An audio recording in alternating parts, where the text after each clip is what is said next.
Let me ask you a question. If you could own your next RV for free, doesn't matter if it's your first or your 100th, doesn't matter if it's a travel trailer, a motorhome, a toy hauler, a fifth wheel, doesn't matter. You could own it absolutely free. But the catch is you have to let other people you don't know sleep in your bed, use your toilet, use your sheets, use your blankets. You don't know them, and they get to use it anytime they want year round. Could you do it? Let me know in the comments section. Welcome to HB RV Lifestyle, the podcast. I am the host, the Honey Badger, here to give it to you straight and transparent about the RV business, as well as other things. And this fluffy thing you see is my new microphone. It costs me a nice pretty penny, so I hope the sound quality is a lot better than it has been. And I want to thank you guys, the audience, because let me tell you, without the support on the main channel, without the GoFundMe, without a lot of the stuff you guys have supported to me monetarily, without funding this, I wouldn't have been able to get this new tripod, this new microphone, and get good quality stuff. So I really appreciate it. Thank you so much to everybody that donated. Thank you to everybody that bought merchandise, and thank you for watching, liking, and subscribing. Okay, so in this episode, we're gonna talk about rental companies. And the reason why is a good buddy of mine named Net actually is closing down his RV dealership and his rental company, and hopefully in the next year, he'll reopen a new rental company. Now, it's a long story why he ended up closing down. As everybody knows, the economy is not exactly the greatest on earth, okay? But one of the things him and I discussed was a consignment program for renters. Now, there's national advertising, there's national companies, national companies that Airbnb RVs, okay? Now, the trick is with those Airbnb type websites for renting out your RV is you really don't know who you're dealing with. It's not like you get to have a face-to-face meeting with the company people. It's all done through the internet. It's all done through social media. It's all done through a subsidiary. In a lot of cases, the people live like 20 states and thousands of miles away from you.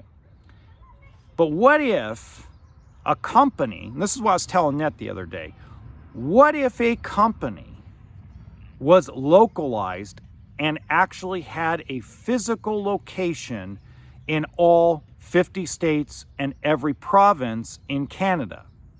So every state in the United States and every province in Canada, where somebody who owned a Cougar fifth wheel could walk over to the building, and it's an actual employee, not a contractor. It's an actual person they're going to deal with every single time. Wouldn't that be something? Wouldn't that promote people that are monthly payment buyers, meaning the 94% of people that cannot pay cash for an RV? I know, guys, there's a bunch of you on this podcast, on the main channel, on TikTok, just pay cash for everything. If you can't pay cash, you can't afford it. Hey, I understand that. There wouldn't be an industry. And I understand that a lot of you are like, yeah, I wish there wasn't people on monthly payments because there'd be less RVers. Well, that's not fair to the people either. We get one life to live and one life only. So allow people to live a little bit. But getting back on track, you're making a monthly payment. What if that monthly payment could be covered because you're only going to use the rig, let's say 3-4 times a year, maybe 5 times a year. And you could park it, pay a small storage fee, smaller than what you're doing, and that company rents it out for you to cover your monthly payment and your monthly insurance payment on that RV. Wouldn't that be pretty bitchin'? I think it would be. So to think about it, the reality is there's nothing like that really right now. I mean, there's people who have come up with the ideas, there's stuff that's similar, but nothing that's exact in the industry right now. And that's not a problem, but it's something I could see as the future, because you got to think there's about 20 million people that own a RV in the United States.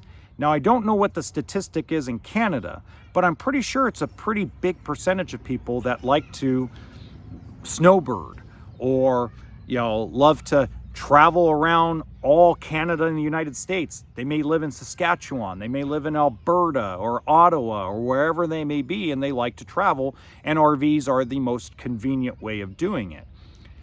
But just imagine if you could do that, right? So why I tie that into it is because the economy, again, is not exactly the best. So I've noticed two things. Number one, about 2 years ago, there was over 30,000 views on videos of mine on the main channel of people who have fair to bad credit, okay? Or they think they have good credit, but the reality is in the RV world, they have fair credit. I've noticed that the views on those particular videos, the search volume on those particular videos is down dramatically. But what is up is search content for renting them. Because I think what's going on is people still want a vacation in 2025, but because of the uncertainty, because of the mass uncertainty with who's going to be president of the United States, who's going to control the Senate, who's going to be in Parliament in Canada, is there going to be a vote of no confidence in the Prime Minister? Is there going to be, there's just so many questions in the air. How long is it going to be till interest rates bottom out? There's going to be all these questions that you, the customer, you, the RVer, have that most people are like, okay, in 2025, instead of buying one, we'll rent one. So for those of you that already own one and maybe could use a little extra money, maybe help pay down your loan, especially those of you that are severely upside down.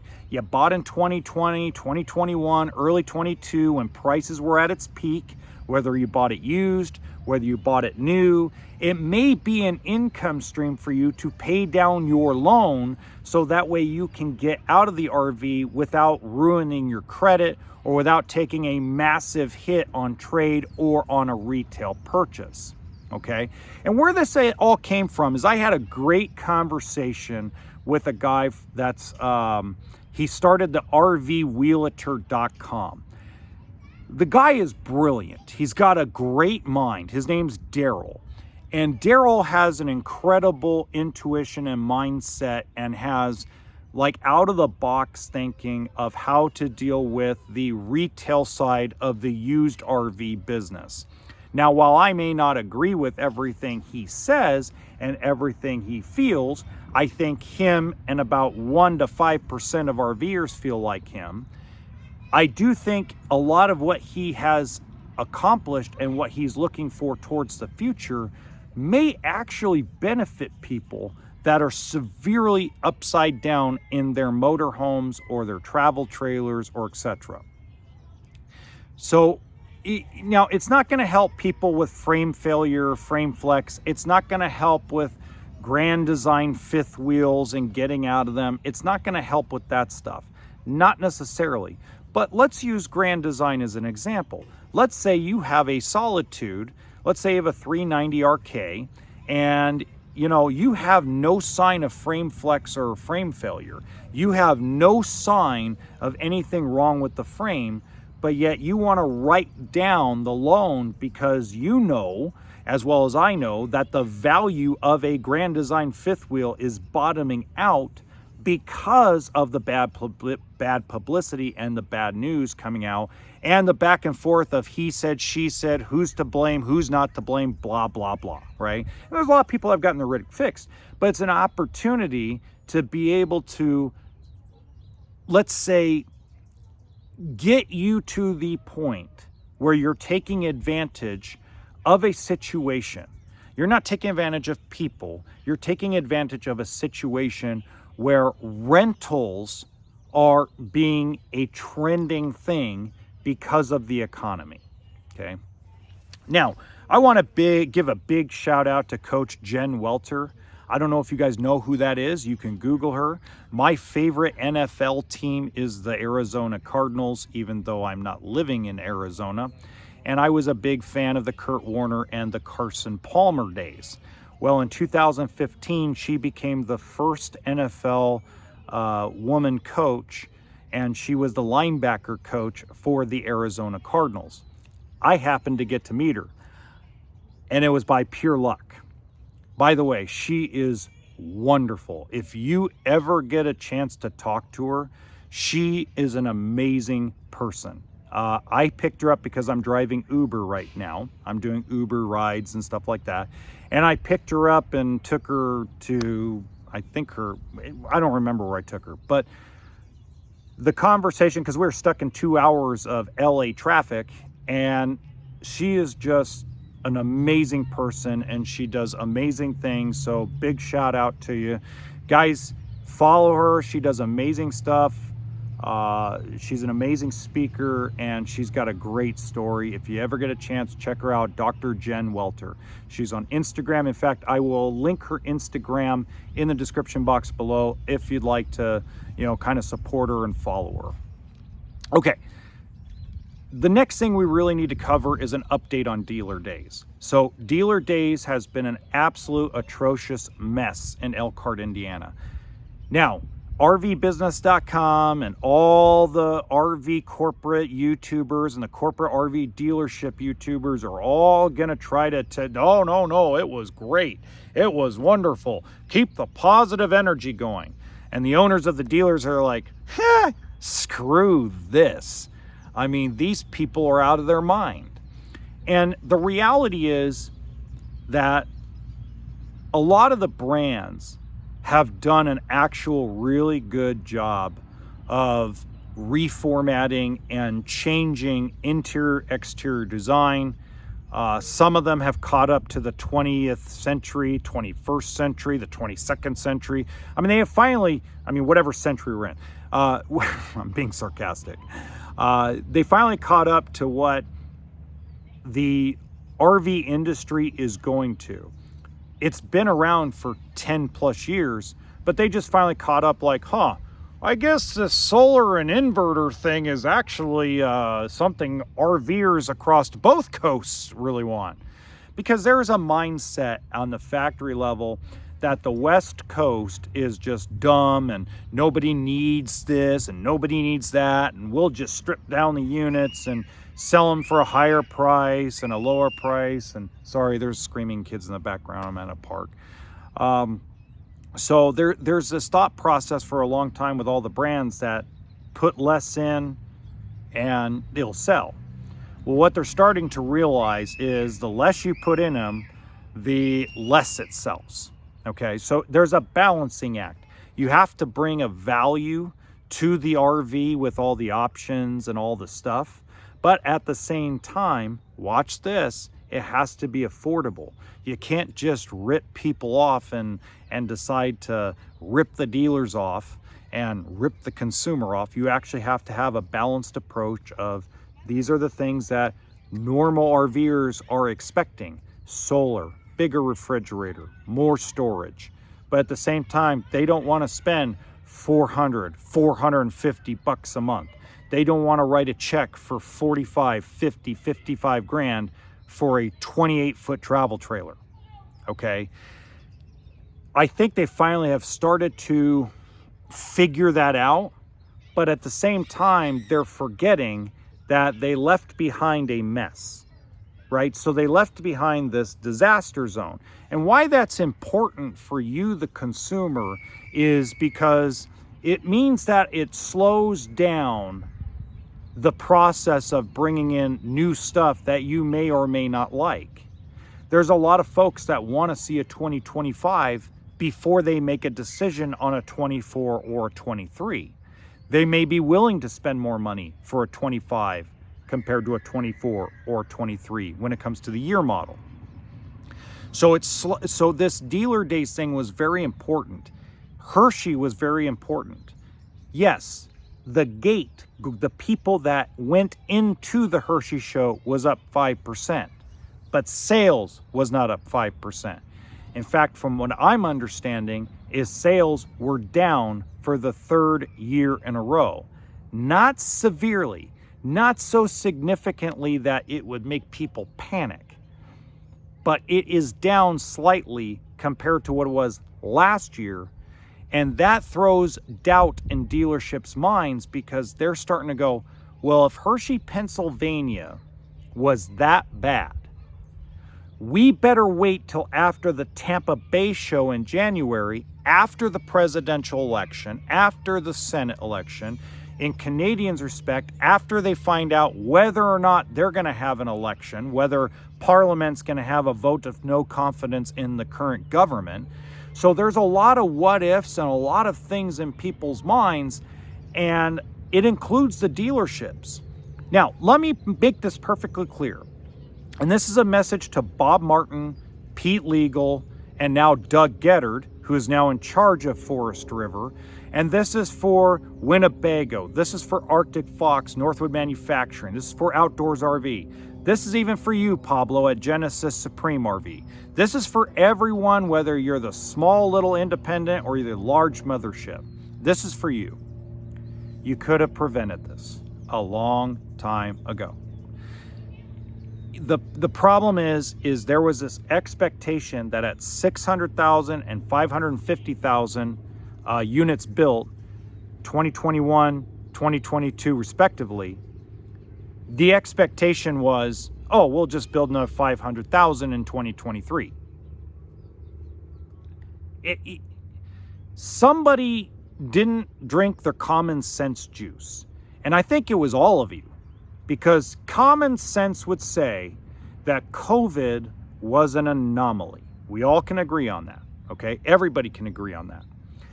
If you had done if you drank your common sense juice back at the beginning of 2022 and realized we better spread this out a little more, we better be a little more due diligent, a little more cautious,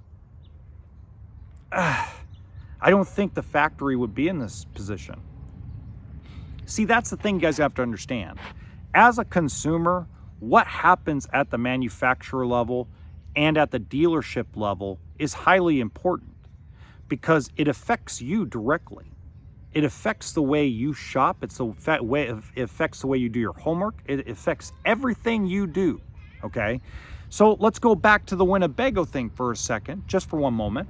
You got Grand Design RV that their name is going into the garbage can because of and it's not because they're having a problem. I want to make sure that's clear. Yes, people are pissed. Yes, people are getting their rigs fixed at Grand Design RV. That's not the reason why their name is in the trash. Their name is in the trash because of the way they handled it, okay?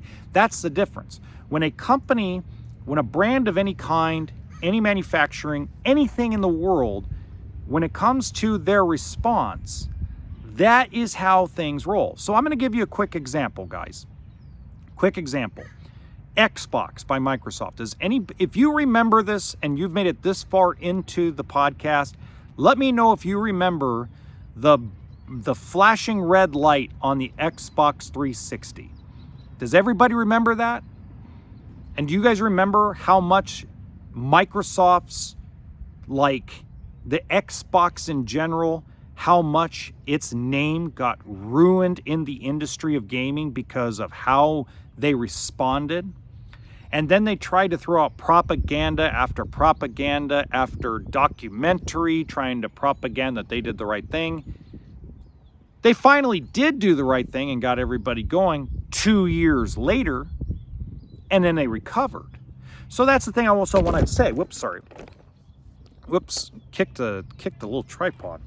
The one thing I will say about this whole thing with Grand Design is there's still an opportunity for Winnebago and Grand Design to do the right thing, okay? There's still an opportunity to recover it. And one thing I would say is, for those of you that are Grand Design lovers, for those of you that have never had a problem, for those of you that have gotten their problem fixed and now singing the praises of Grand Design, great. Nothing wrong with that. But what I will say to you is very simply, okay, you have to be the ones to actually voice your concern to Grand Design and to the public to get them to change and do the right thing. For as long as they sit and do the wrong thing and not acknowledge the problem and keep making people in general feel like they're out of their minds or blaming the consumer, If they don't come out and do that, it's just going to keep tanking the value of your fifth wheel. Okay? This is important for Grand Design owners. As long as Grand Design continues to do the wrong thing in handling it, dealerships are going to hammer you on trade. Consumers are not going to want to buy the product used from you without extreme guarantees, without having some guy come out and inspect your unit up and down. It's going to be an atrocious mess. And let me give you an example. I have a customer right now that I've been talking to over the internet that has had his Solitude, and it's a gorgeous Solitude, okay? It's in primo looking shape. He's had it inspected for frame failure, he's had it inspected for frame flex, and he can't get rid of it, okay? He's even got it to the point where he's paid down the loan 20 grand and willing to sell it 15 grand back of what wholesale book is, and no dealer in his area, no dealer in his surrounding states area, and no customer wants to touch it, okay? That is as long as Winnebago and Grand Design continue to do the wrong thing, okay?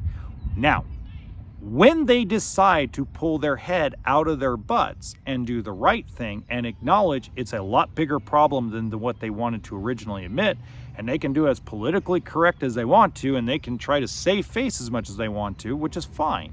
But the day they decide to do that is the day that people are going to gain confidence back in them, okay? Now, that being said, I also want to acknowledge this as well before I go to the next subject.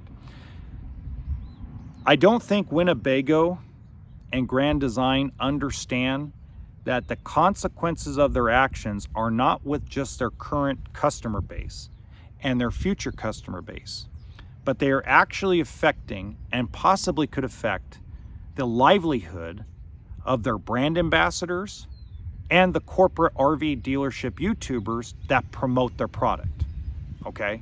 So let's say you're working for a big corporation, and we're gonna use Camping World as an example because Camping World does not sell Grand Design product, at least brand new, okay?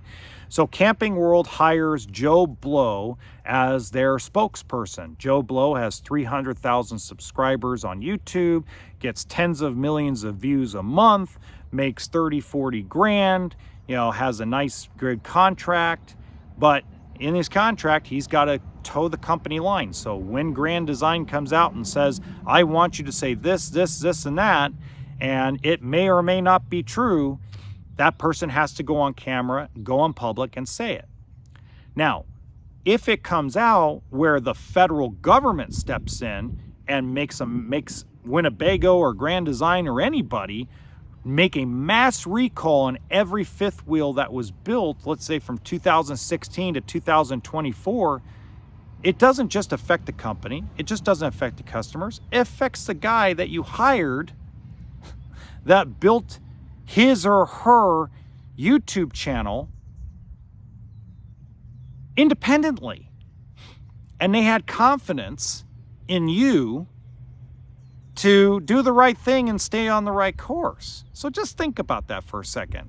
Because I know a lot of people are upset with some of the corporate RV dealership YouTubers. I'm a little upset with some of them.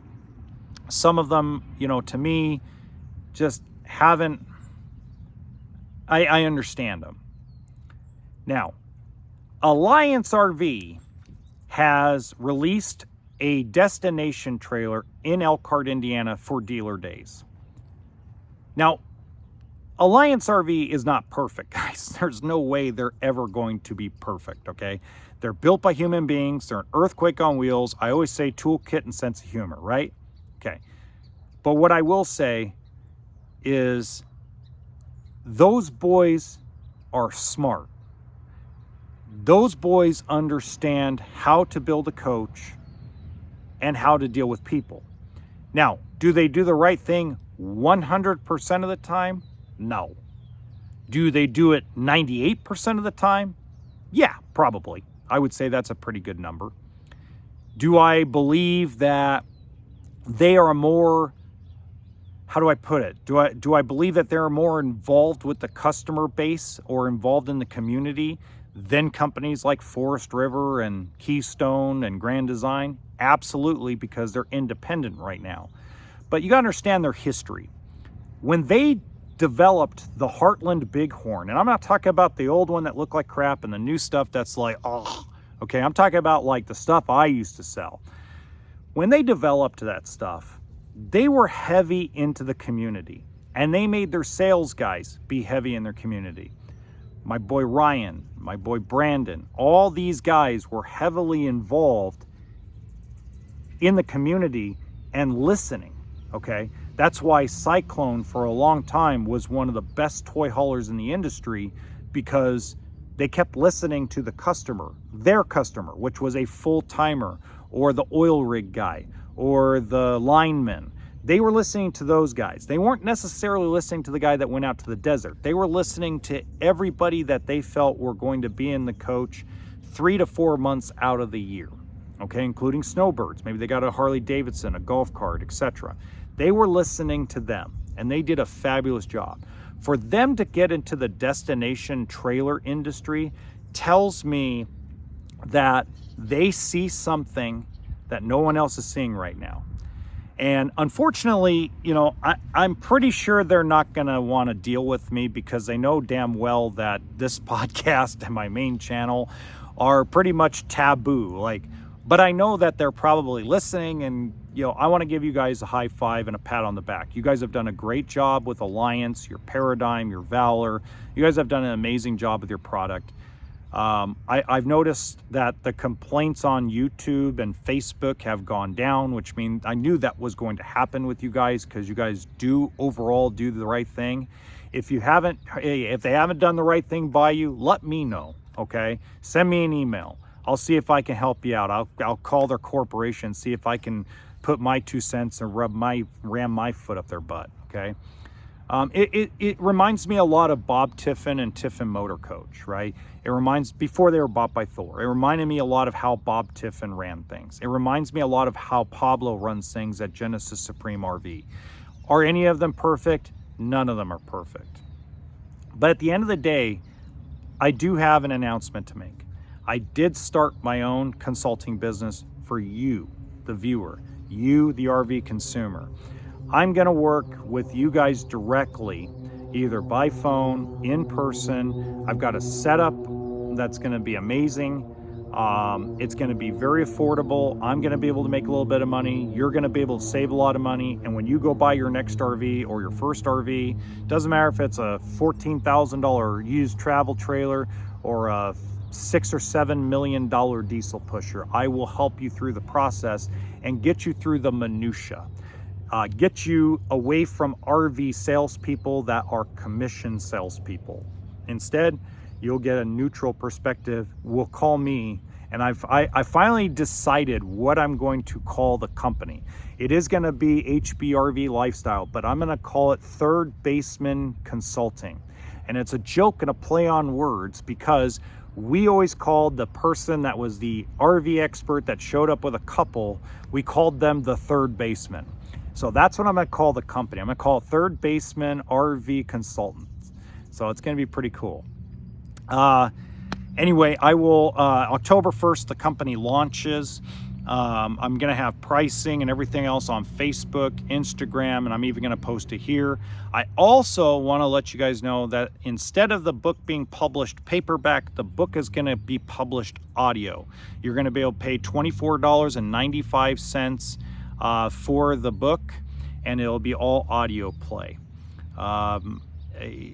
It's the best way for me to cover the cost and the expense, because I'm gonna basically, after the service fees and everything else, I'm gonna pocket about $7 per download, and the guy that's actually gonna help me out is gonna get $7. So it's like a 50-50 split, and it's $10.95 per book to do the maintenance on it and everything else. So I think it's the best way to do it rather than paperback. I'm super excited about it. You know, if I can get 1,000 copies downloaded, $7,000 in my pocket. $7,000 will make this podcast and this YouTube channel even better, because then I can go buy some high quality cameras and hire someone to film me instead of me going around going Anyway, guys, until next time, remember toolkit and sense of humor, because that's what RV stands for.